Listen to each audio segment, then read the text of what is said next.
Just John Madden back in my apartment at about 4:20 in the morning. People still coming by at night, various people on the move at night.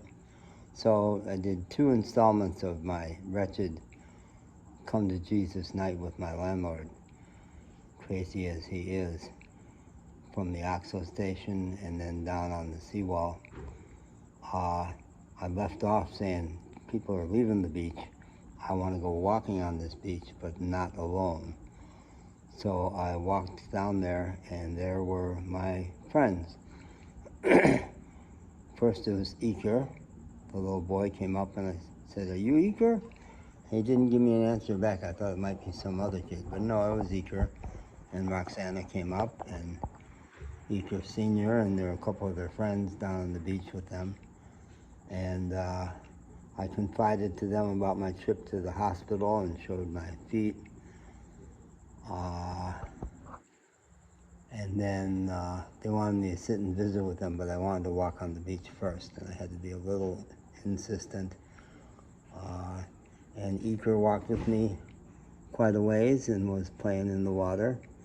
And then he went back, and I walked further, and that was very soothing and healing.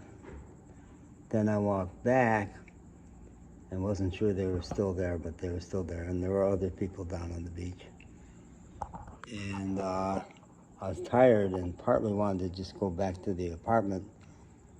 And I had remembered how Roxana had jimmied the lock and the landlord had jimmied the lock. So I realized, yeah, I can get back in. But I decided to stay with them. Hung out on the beach, had a beer, Barrelito, the little chubby beers that I've been seeing for pretty much the whole time I've been in Mexico for a year.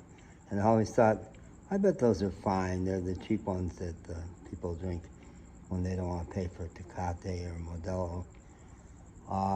So I got a beer, and Barrelito was very nice, and shared my cigarettes with people. And Roxana confided to, I was listening to them, Roxana and Eker, holding forth with their friends about how crazy the landlord is and how terrible that situation is. And I was thinking to myself, yeah, but you're not going to leave. So you just enjoy stewing and telling your friends how terrible the landlord is, but you're not going to go. And then Roxana leans over and says, 5 days, we're taking off. And they are, because he confirmed it too. And where, adonde? Mexico. Ciudad de Mexico? No, it sounds like not. I think she named some other state where they do have people they can go see. So I was excited for them. I said, this is a good plan. I'm so happy you're doing this. And they're not going to give a whisper to Victor. They're just going to disappear. And I said, so then I confided my plan, that at the end of the month, when I get my check, I'm going to go also. And she said, don't tell him. And I had been thinking that I would give him 2 weeks notice, and then I thought 1 week. And I realized, no, crazy as that guy is, and terrible, what do I owe him? I owe him like nothing. He did last night do some useful things. He got more windows open, so there's better air back in the living room right there. Got some of those windows open. But he's awful and very, very cracked. And he had gone out early in the night, and I stayed really quiet out there because I didn't want him to notice me, and he didn't. So then after a while with them, I did get tired and took my leave and walked back down in the very quiet street and had trouble jimmying that lock. Oh, it took a long time. And I said, okay, go easy, go easy. This is absolutely doable. I had to have a cigarette and some iced tea as I was working. And then finally, what possessed me to just pop it? I don't know, because I've been trying this and that with the credit card and the key in this position, the key in that position. I just gave it a pop, and it popped right open. popped right up and I remembered, oh, that's what he did last night. You made a mental note, which got filed somewhere, that was the final trick, was to pop it. So I'm up here now.